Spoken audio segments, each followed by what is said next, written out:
The year is 2050. You wake up and your smart pillow syncs your brainwaves to a personalized morning soundtrack streamed directly via your neural implant. As you head out, your clothing pulses music in sync with your heartbeat. At work, your AI assistant curates real-time adaptive focus tracks unique to you and never heard by anyone else. On the way home, you share a co-creation jam with a friend in another country, both of you feeding ideas into an AI composer. You end the day at a holo concert, a virtual projection of your favorite artist performing live across 50 countries simultaneously.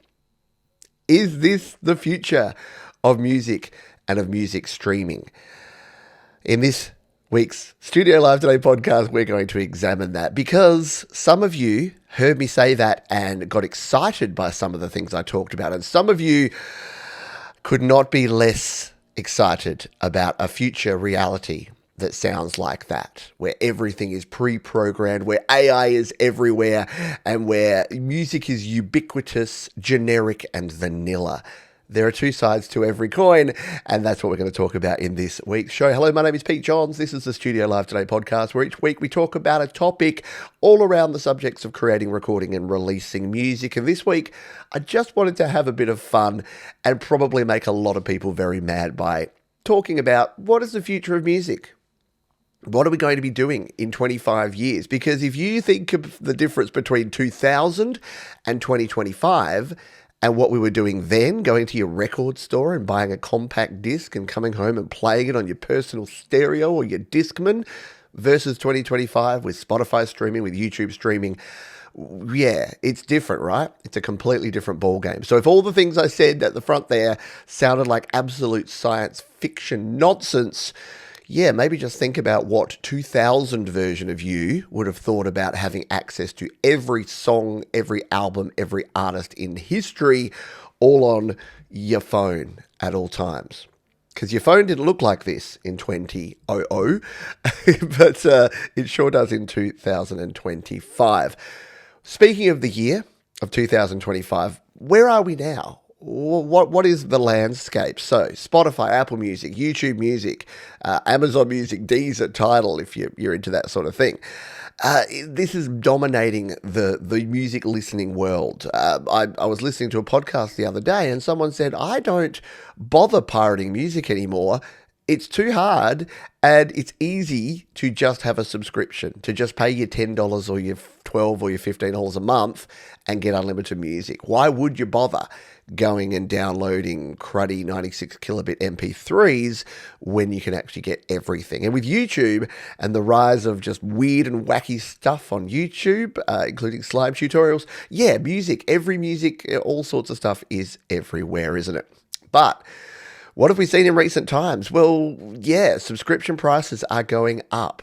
Artists are leaving certain platforms, Spotify, in droves, and the rebates and the pay that artists are getting for their music seems to be getting lower and lower.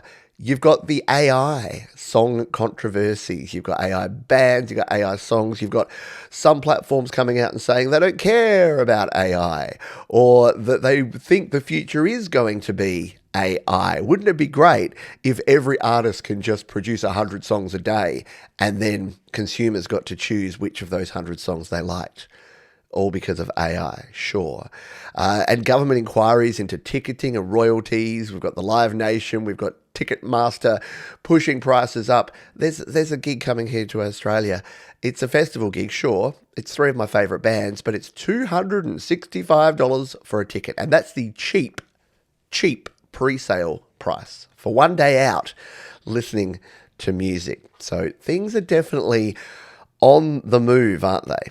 But what is the gap? The gap to 2050? Well, what's hype and what's already underway? So, we've started seeing people wanting to put neural implants in, some for good reasons, like helping folks that are disabled and that aren't able to function, and some for reasons where it's not quite as altruistic, shall we say.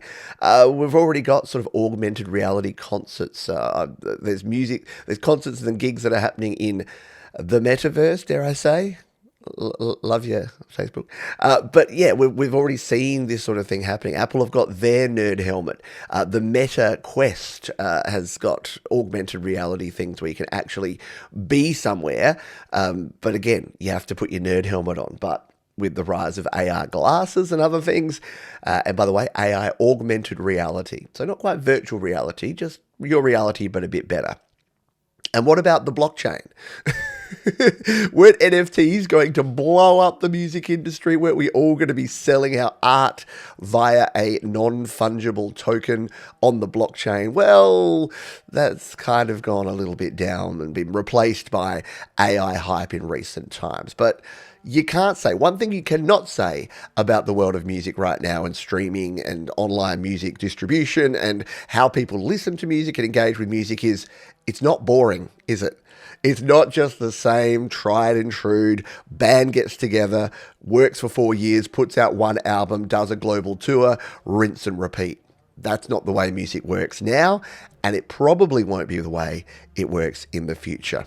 Let's talk about this. As usual, we're going to break it down into chunks. Don't quite have 17 chunks for you this week, but we're going to talk in 5 separate chunks. We're going to talk about the tech. We're going to talk about business and monetization. We're going to talk about AI, because it seems that we have to, culture and society, and the risks and challenges that we are all faced in the future as music creators, or maybe just music lovers. Let's dive in, shall we? So, the tech of listening. Right now, where do you listen to your music? Where do you see most people listen to music? They've probably got a pair of headphones, maybe some Bluetooth AirPods, or maybe they're still old school and they go wired, or maybe they're like my children and they just play it through the speaker on their phone. Like the amount of times that I've seen people saying, oh, please don't listen to my music through your phone speaker. Please use headphones. So a lot of people are using mobile devices. A lot of people are listening to music on their TVs. Did you know that YouTube is the number one TV network? It's not really a TV network, but people watch more YouTube on TV than anything else, than cable TV, which is dying, than satellite TV, which is dying, than even streaming TV. They're watching YouTube. Why? Because everything's on YouTube, and you can watch music videos. When my wife and I are kicking back and chilling, we don't Netflix and chill, we YouTube and chill. Okay, too much information. But we have playlists upon playlists of our favourite 90s tunes or our favourite comedy songs, and we just sit for hours and hours and consume music on our TV. And look, is my home theatre terrible? No, but is it the best listening experience? Is it like an audio file back in the day with a record player and a nice hi-fi? No, it's not. So a lot of us are listening to our music. Yes, it's ubiquitous. Yes, it streams everywhere. It's not like you have to have the physical media, but it's not exactly that we're listening on the most audiophile kind of stuff.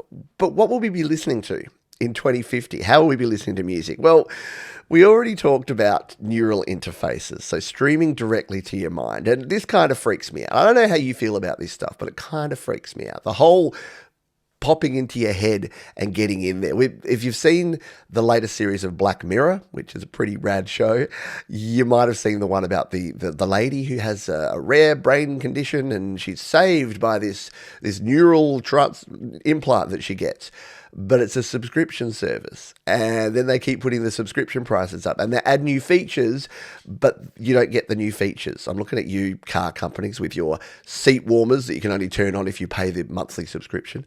It's feasible to have this technology, but at what cost? Or am I just old? Am I too old for this? Are the kids, people that were my age in 2000, are now sitting here in 2025, will they say, oh yeah, by 2050, I want everything. I want my entire body to be electronic? Maybe. What about 3D? I mean, 3D kind of came and went, didn't it, in terms of 3D TV and 3D movies, but we're seeing more and more AI and VR, AR and VR. I keep saying AI because everything's AI now.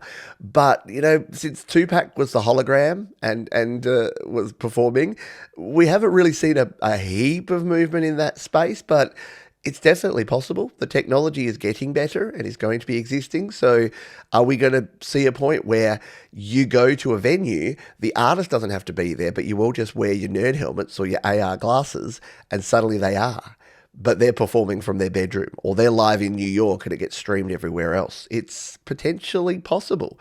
And the more bandwidth we have, the easier it's going to be to stream that sort of stuff. What about wearable music? What about ambient music that's actually woven, either physically or metaphorically, into our clothing, into our daily environments? We already kind of have this with, people have homes with speakers right throughout their house so they can have ambient music flowing throughout. There is actually wearable music stuff. I've seen people with t-shirts that have speakers in them. So you can have your boombox, you can Bluetooth to your t-shirt and blast out your sounds. And of course, we've got the whole wearables in terms of headphones and headsets and implants and glasses and, I don't know, beanies, those cool sleep headphones that you wrap around your head, and they're also an eye mask. I don't know. So having your music more with you. And again, you can say that's a pipe dream, Johns, and maybe it is in some regards, but also think about where we were in 2000. We thought that we had the ultimate, especially when MP3 players came out. We were like, oh, we don't even have to take media with us. I can have 20 of my favorite songs with me at all time. That's rad. And then the iPod came out and said, how about 1,000 songs in your pocket? We were like, that's super rad. And then your phones came out and they had more and more storage. And it was like, how about 10,000 songs in your pocket? We're like, that's mega rad. And then the internet just broke everything. We said, what if you had ubiquitous, always on internet on your phone at all times and could stream anything from anywhere in the world at any time? And we were like, okay, we might have gone too far. And how about we don't pay any of the artists for you to stream that? Instead of you going to the shop and buying a CD for $20, how about we pay the artist about 4 cents instead? And they were like, where do we sign up? But again, likely by 2050, we'll be seeing that some of this stuff will be there, and not everyone will love it. There'll still be the audiophiles. There'll still be people that will be like, I miss the days when I used to just stream YouTube to my LG OLED. That'll be the 2050 version of 2025, which is like I remember cassettes and records and I played the vinyls all the time back in the year 2000. So yeah, we do have this rose-colored glasses of the past, and we do have a fear of the future. And we're right to fear it in some regards, but I don't know. I think there's some things that could be cool. So let me know. Cool or not cool? I was going to say, hit the thumbs up on this video if you think the future's going to be cool.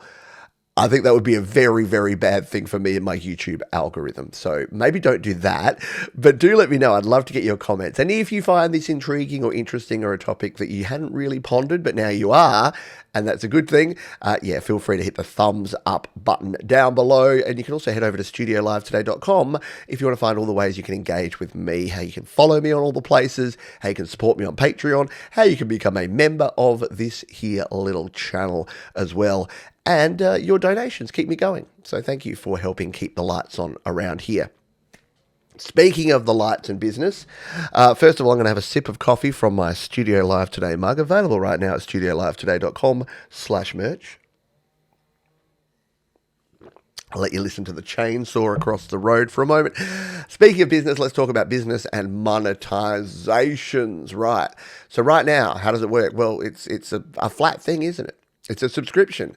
And then we trust that the streaming platforms actually do what they say they do and divvy it all up based on your proportion of streams compared to everyone else's proportion of streams. They take all that revenue in, they go chop, chop, chop, chop, chop, and they send it all out. Unless, of course, they're Spotify and you don't have at least 1,000 streams, in which case they give you goose egg, a big zero. So what's going to be the future? I mean, microtransactions are taking over everything. Will there be microtransactions per song or per creator? Will there be ways for people to do little things like we do now in Twitch and in YouTube with super chats and super stickers? You can do those right now. Little hint.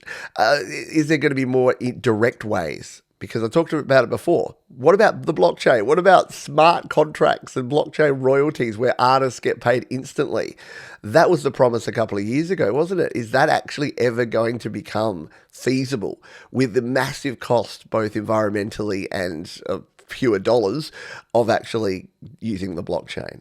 What about the fan artist economies? Are these growing? We've seen them grow massively. Didn't really talk about that in terms of 2025, but what the music industry in 2025 has done is it's pushed creators into more fan artist economies. And if you're wondering what that is, we're talking about things like Bandcamp. selling your music on Bandcamp, selling music directly, going and selling merch at concerts, touring, talking about Patreon. We're talking about crowdfunding for your projects. So, yeah, there's a lot of fans out there that want to connect directly with the creators that they love, because the good fans know that their $12 a month to Spotify or Apple Music or YouTube Premium is not paying the bills for these artists. It's not enough. Think about how much you spent in the year 2000 on music. Right here, I'd buy 4 to 5 CDs a month. And here in Australia, that was $100, $150 a month, depending where I bought them and what they were. For inflation-wise, that's probably like about $300 a month that I would spend on music. You look at 2025, even me, who pays for 3 separate music streaming platforms. I pay for Amazon, YouTube Premium, and Apple Music. Collectively, I'm still only paying about $40 worth per month. So the spend on music is significantly less.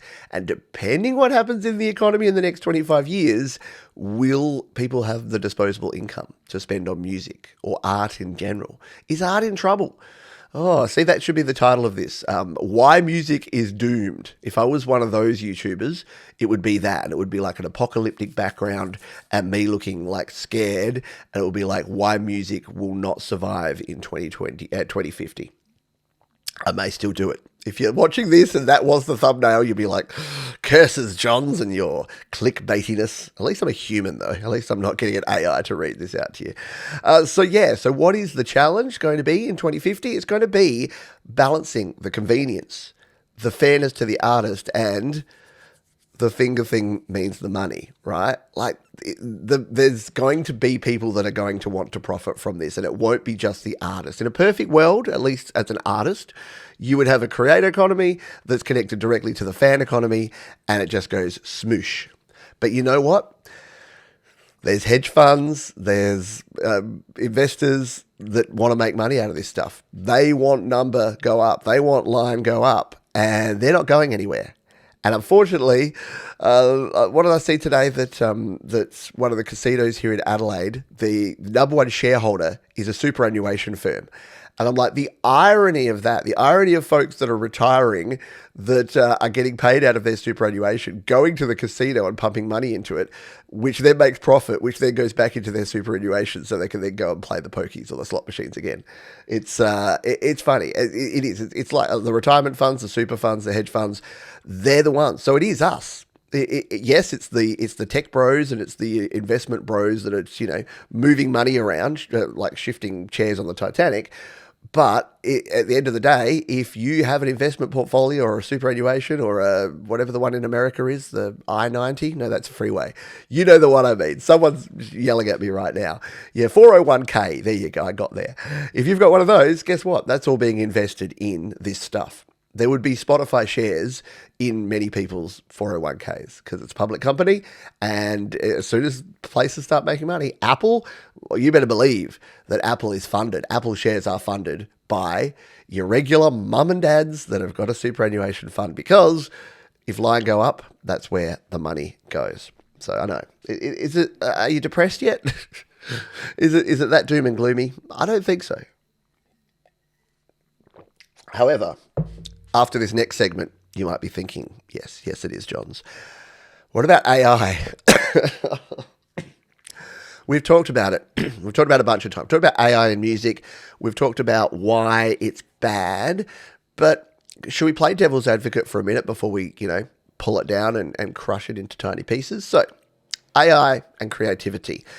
What if you could have infinite personalized music where no two streams are alike? Yeah.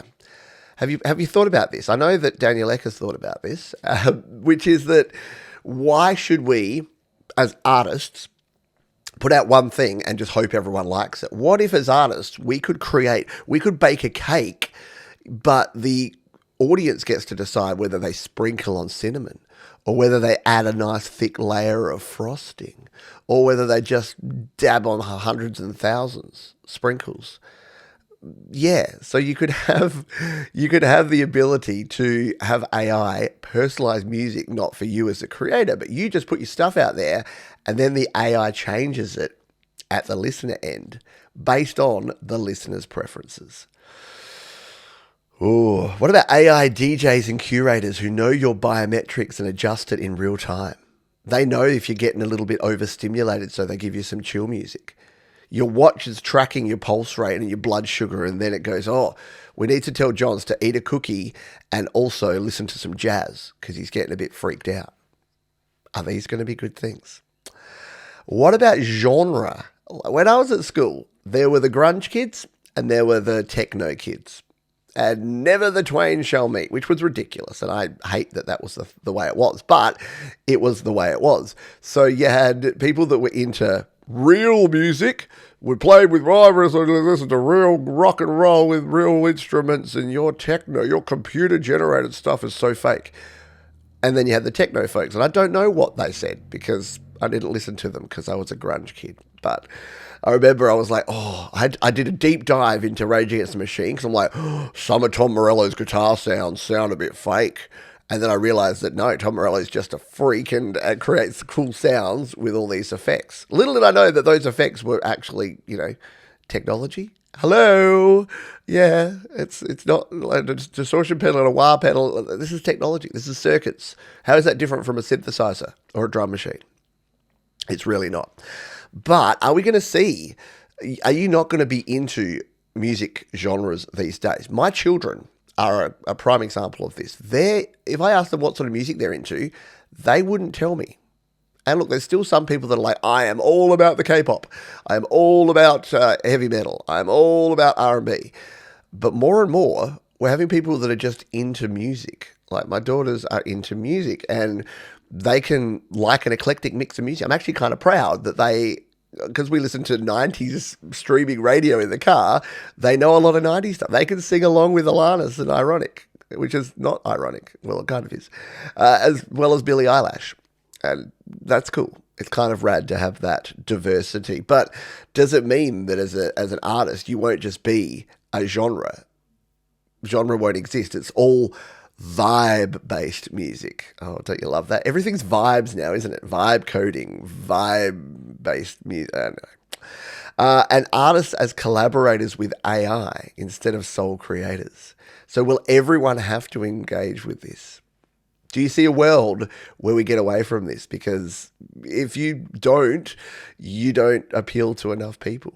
If someone has the option, and again, I know that I can feel the comment section already loading up because guess what? A lot of you are like me and you yearn for the days where we listened to full albums end to end and it wasn't all playlists and singles. You yearn for the days where you had an album and a piece of physical media where you could read liner notes. You yearn for the day that we actually chose what music we listened to as opposed to being fed via an algorithm. However, in 25 years, the people that are 25 right now, or even the 15 right now, like my children, when they're 40 or 50, what are they going to want? What will they have grown up with? Do we really think that they're going to go back? It's already happening now. As I see folks, like my grandparents, when they got to about age 60, I was like, wow, they were like retiring, getting up, having cups of tea and eating toast and sitting on their Barker lounge and watching TV. They felt old. My parents at 60 didn't feel that old. Me at 60, it's only in 13 years' time, and I'm not going to be acting like that. I want to be out there doing stuff. So I think we're already seeing that people are different. So what will the TikTok generation be like in 25 years? Is that something that none of us really want to talk about? So, yep, look, AI is here. We like it, love it, hate it, lump it. It is here. And look, can I just say, before someone says, AI is just a buzz term, it's just hype. We've had this stuff. This has been neural programming, neural language models. We've had all this stuff for years. This is just automation. It's just fancy automation. Yeah, you're right. It is. But the difference is we now have the bandwidth, the technology, and the computing power to do it. Do we have the energy to do it? No, not really. But we're doing it anyway. So we need to find ways to reduce the energy cost of this. I'm going to have another sip. Don't forget, studiolivetoday.com/merch. Another coffee sip. What about culture and society? Let's talk about that. Because I have a concern. I have a concern that we're losing those shared music moments. I was listening to Weird Al being interviewed the other day. Yes, I'm a huge Weird Al Yankovic fan. You've probably seen me wearing the T-shirt here on the show. This is Hamilton. But Weird Al said, he was asked, do you plan to do parodies in the future? You don't seem to be doing as many parody songs. And his response was actually really interesting, and I'm paraphrasing here because I don't have the quote. But he said something along the lines of, people don't all listen to the same songs anymore. Back in the 80s and 90s and 2000s, those 3 decades, popular music, everyone knew all the songs. The top 10 songs of the year that Weird Al would get and put into his polka medley, everyone knew every song because it was Madonna and it was that other guy and it was Nirvana. Everyone knew Smells Like Teen Spirit. So when he did Smells Like Nirvana, everyone knew it. Everyone knew the Backstreet Boys. Everyone knew Cher. We had shared music experiences. And what we don't have anymore is shared music experiences. Now, even though we don't have that, is it a good thing? Is diversity good? Yeah. Are there new forms of connection that we can do? And can we do it across borders? Yeah. So while I think we're missing out on something here, that the same 10 pop songs aren't on every radio station in the world every year because there's diversity, that's also a good thing. And we're not going to as many live gigs and to concerts because Live Nation is garbage fire. Yeah, that's bad. But are we able to have more shared music experiences by things like live streaming, by things like what I do here? I do a show every week called Your Music Live, where I play people's music.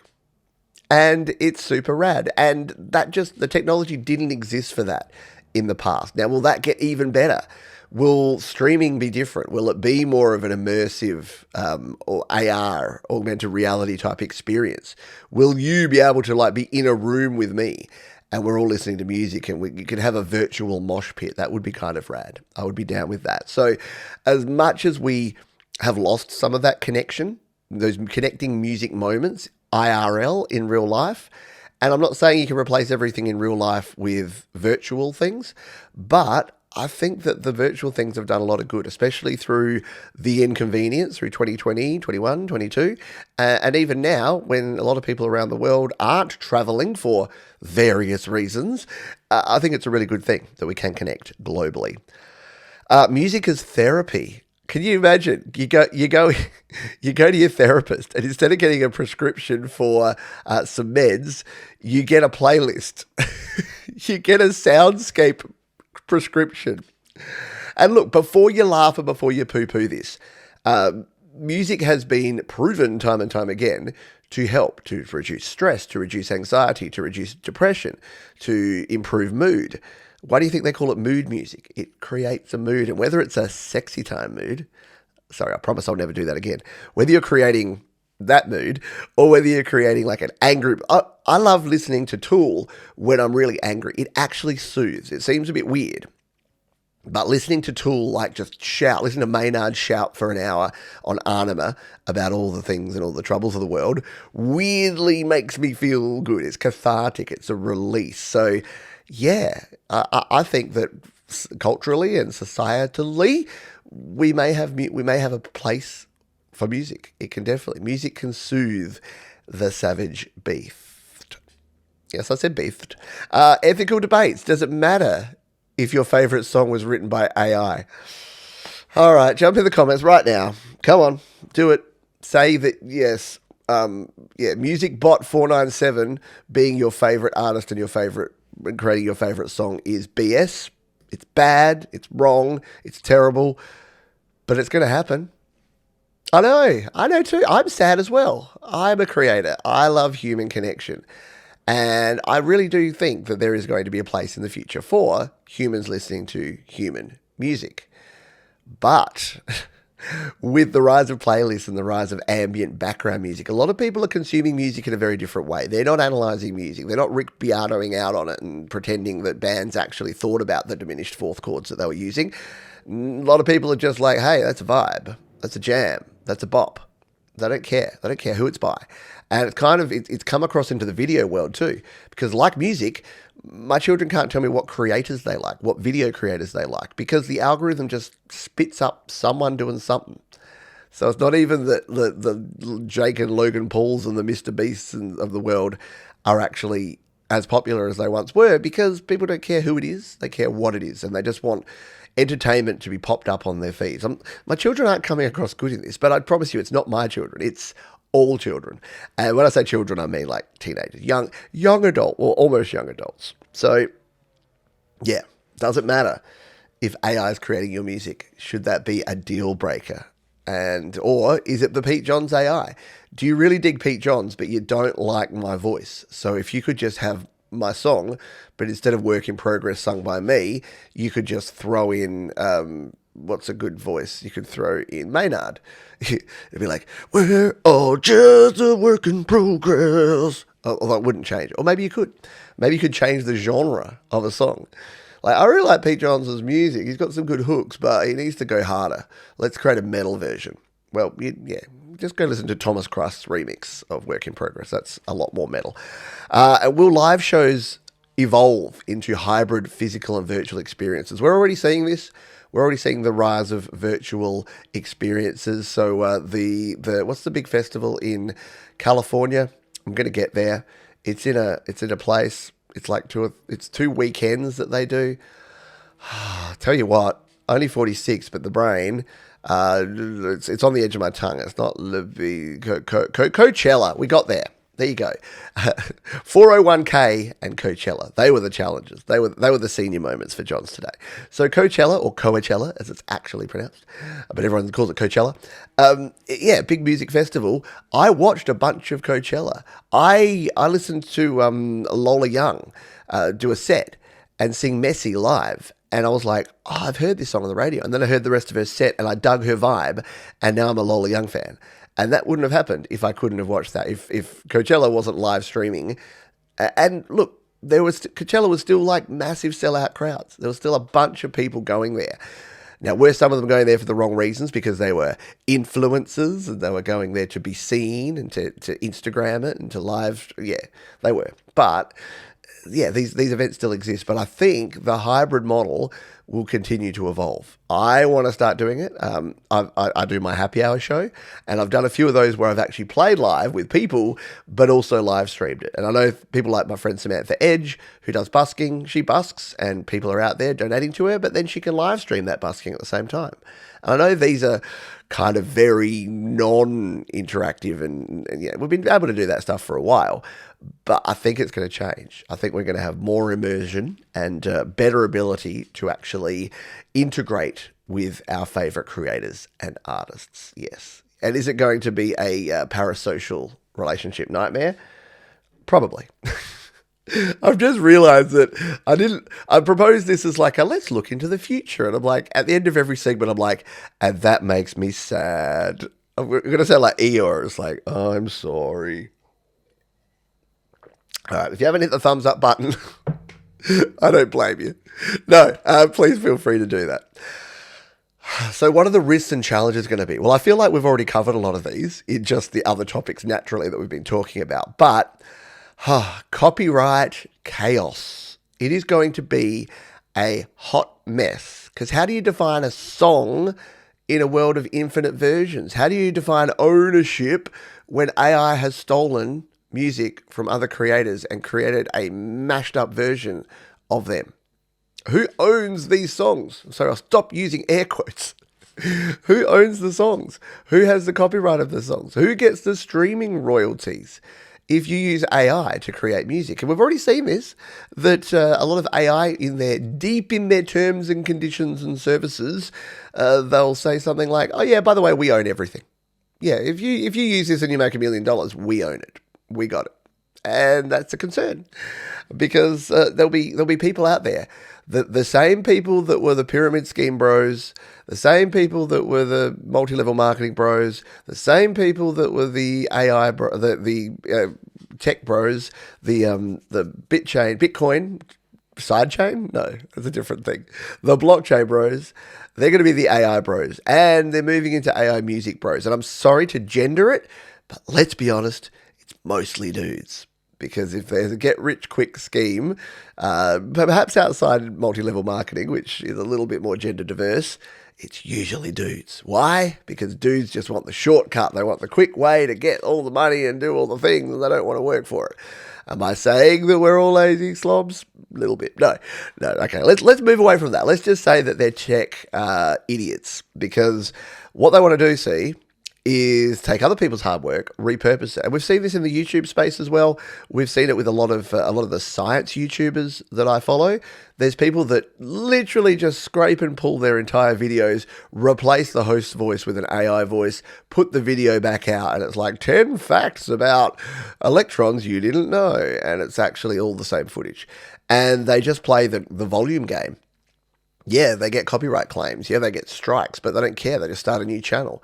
And if they are moving quicker than the creator can find them and take them down or issue claims, they're going to do fine. It's going to be the same with music.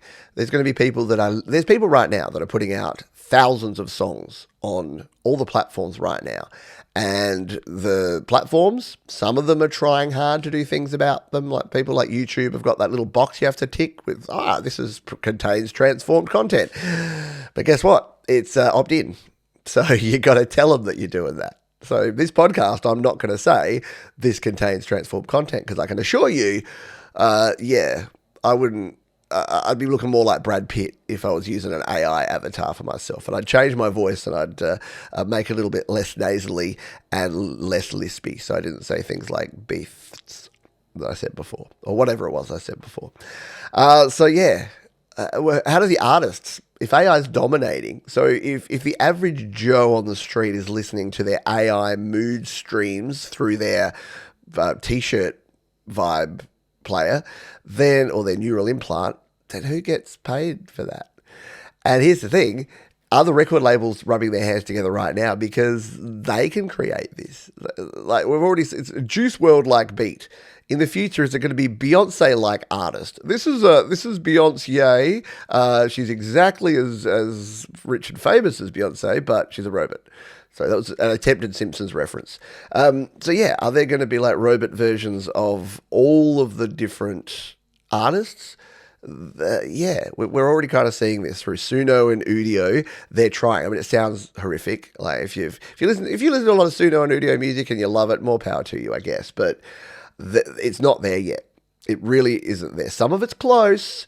And if you like that real horrible artifacty, crunchy, crispy sound, then maybe that's okay. But for us people with ears and that have listened to a lot of music, it is not there. But it might be.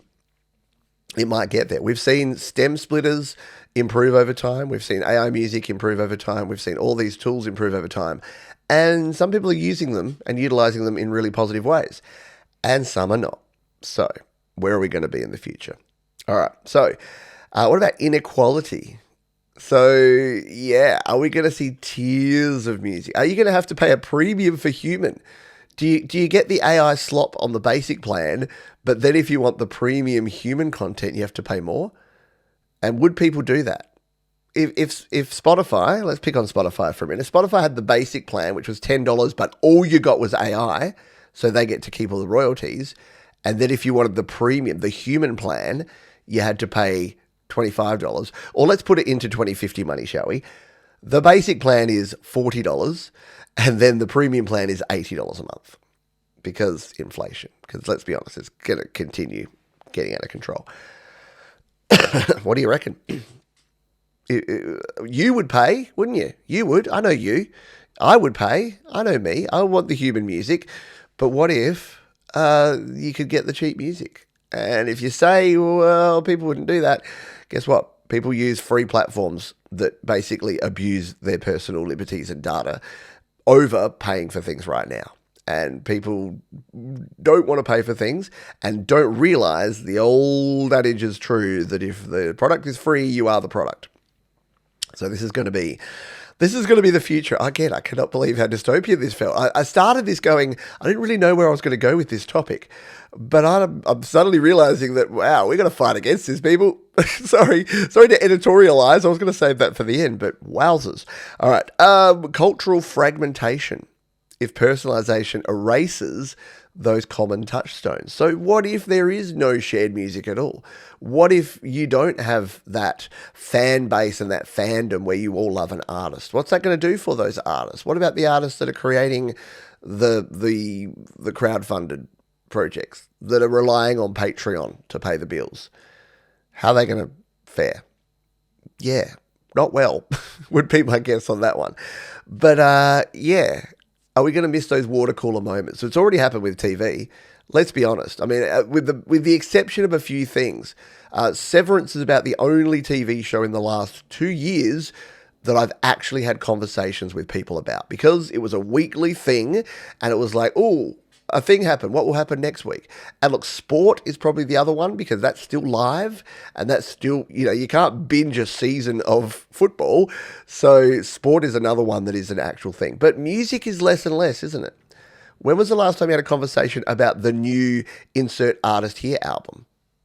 I mean, some people are still mega fans of artists, and it's usually older folks and or Swifties. Swifties are the exception that proves the rule. Taylor Swift is the exception that proves all these rules. Taylor Swift will be fine. Taylor Swift will find a way to be popular and make money. And I imagine that in 2050, Taylor Swift's doing the heiress, because she'll actually be the heir to the throne. She'll somehow be the Queen of England by then. So it'll be the heiress to her. See what I did there? And by the way, isn't it eras? It's not eras. You don't say, oh, that was a good era of music. Isn't it era? Or is that just my Australianism going in there? All right. Should we recap? So the dystopian future of 2050 that I gave you at the start with the smart pillow and the neural implants, what are we going to get? What if that feels inevitable to you? What feels dystopian and what excites you? Because look, there is stuff happening here. Like, as I said, we're going to try and finish on a positive note here, because I've already given you my take on the negative. So let's finish with the positive, which is that we have better global connection than ever before. The technology and the speed and the bandwidth of broadband internet and always on internet and internet in your pocket has its limitations and its foibles, but it means that we can be connecting with other people. You are never alone. Which is, again, for us introverts, sometimes you want to be alone. But guess what? Turn off your notifications and you're alone again. So it's selective, isn't it? You don't have to always do it. We have more ownership of our own music than ever before. As an independent artist and a creator, you can create your own music using the technology that we have. You can record your own music using the technology we have. Couldn't do that in 2000, not easily. You needed to use a 4-track or get studio time. We can release and distribute our own music through distributors like the wonderful DistroKid, who are a sponsor of this channel. Check the link in the description. Save yourself 7% off your first year. And you can get your music out there through social media, streaming platforms, and the ability to share online. So they are all good things, right? That's a lot. That's a big chunk of positivity, because in 2050, we're still going to have all that, except it'll be even better. And will we be battling against things like the royalty platforms, things like AI music? Yeah, we will. But you know what happens? Whenever there's a revolution, whenever you're like, oh, the streaming revolutions happen, guess what? There's always a counter-revolution. There's always people that go, nah, and they draw a line in the sand and they go back to collecting CDs. CDs are coming back in a big bad way. Like, first it was records, then it was cassettes. CDs are retro enough that there's kids now that are buying compact disc players and buying Discman, like vintage Sony Discmans. Men? It should be the disc person, shouldn't it? Oh, Johns, you woke bugger.